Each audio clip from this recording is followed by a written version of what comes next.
Let's talk about these numbers. I mean, on reflection, they don't make for great reading. The third set of numbers missing the mark.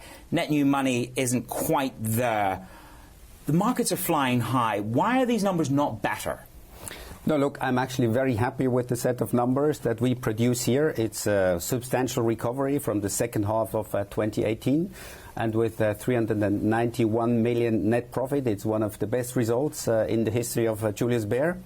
Net inflows are actually quite robust from the core wealth management business, particularly from Asia, from Europe, and from the Middle East. So you're right, we had some outflows with Kairos funds. If I add that back, we are actually within the target range of 4 to 6%. If I look at margins and revenues compared to the second half last year, they have substantially recovered. And of course, we fully benefited also from the better markets. And I think what is very important going forward is that the cost program that I explained in February is nicely on track. Do you think the new man coming in is going to have to do more aggressive cost cuts? Look, the cost cut, we did quite an aggressive cost cut at the beginning of this year. And you will see the benefits in the second half of 2019 already, and then certainly in 2020. So I feel comfortable, that with these cost measures, we will get back into the 68 cost-income ratio. And of course, it's always dependent on the markets, but there is a good chance that we get back. Let's talk about the clients in the markets. Were they reaching for risk in this world of negative yield? Or are they reaching for cash? Yeah, look, the clients I talk to, they are still pretty cautious. So we see a lot of clients still quite heavily in liquidity, which I think is also positive. We don't see a real bubble that should burst tomorrow. I think, clients staying a bit on the sidelines still. I mean, certainly more activity than we saw second half, but still high cash levels. Is this in better shape? As you go to exit the door on Bahnhofstrasse, is this bank in better shape than when you came? I think it is in better shape. Look, I'm very proud. If I look back, we created together the largest wealth manager, pure wealth manager. And what I'm particularly proud of are three things. One is we gave the firm a clear strategic direction in the last 2 years with regard to focus. The market coverage, number one. Secondly, this holistic advice. I mean, we discussed it last time. To focus more on fee-based income. And then thirdly, we have started quite the boost in terms of technology and digital transformation. With that, I think we are in a very good situation, to be successful going forward. Did you have full support of the board? Do you think that you were fully supported and given enough time? I was fully supported, Manus. Look, this long-term succession planning, I was very much involved with this long-term succession planning. I think with Philipp Rickenbacher, the board has nominated a very strong candidate to take over from me. I worked for the last 14 years with Philipp, and I'm sure that I will hand over Julius Baer in great shape.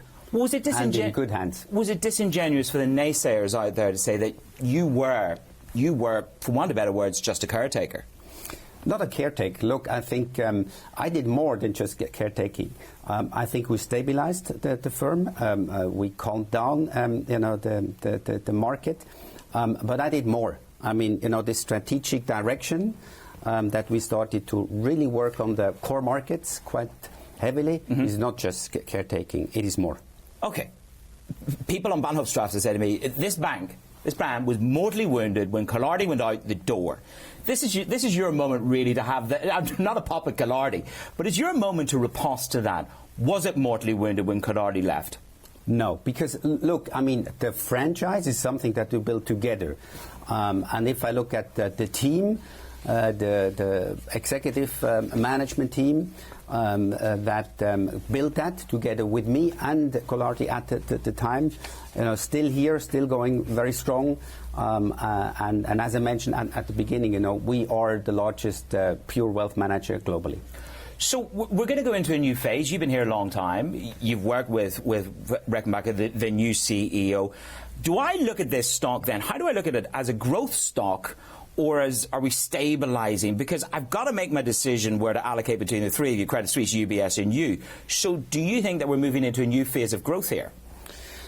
The great thing with our stock, and what investors like, right, is that the combination Well, it was a tough year last year. It was a tough year, but look, I mean, we clocked record profits in 2017. We clocked record profits in 2018 for Julius Baer, the highest profit ever. And I think the set of numbers that we present today with 391 is a very strong set of numbers as well. In terms of negative rates, the world is really beginning to grapple with I would say, a tsunami of negative rates. What is that going to mean here at Julius Baer? Is there a capitulation point at which the clients of Julius Baer have got to take more pain of negative rates? Yeah, we did that actually at the beginning of the year when we realized, that the negative rates will stay a bit longer, and also Swiss franc, euros, the Nordic currencies, and that was also partly hitting a bit our net new money.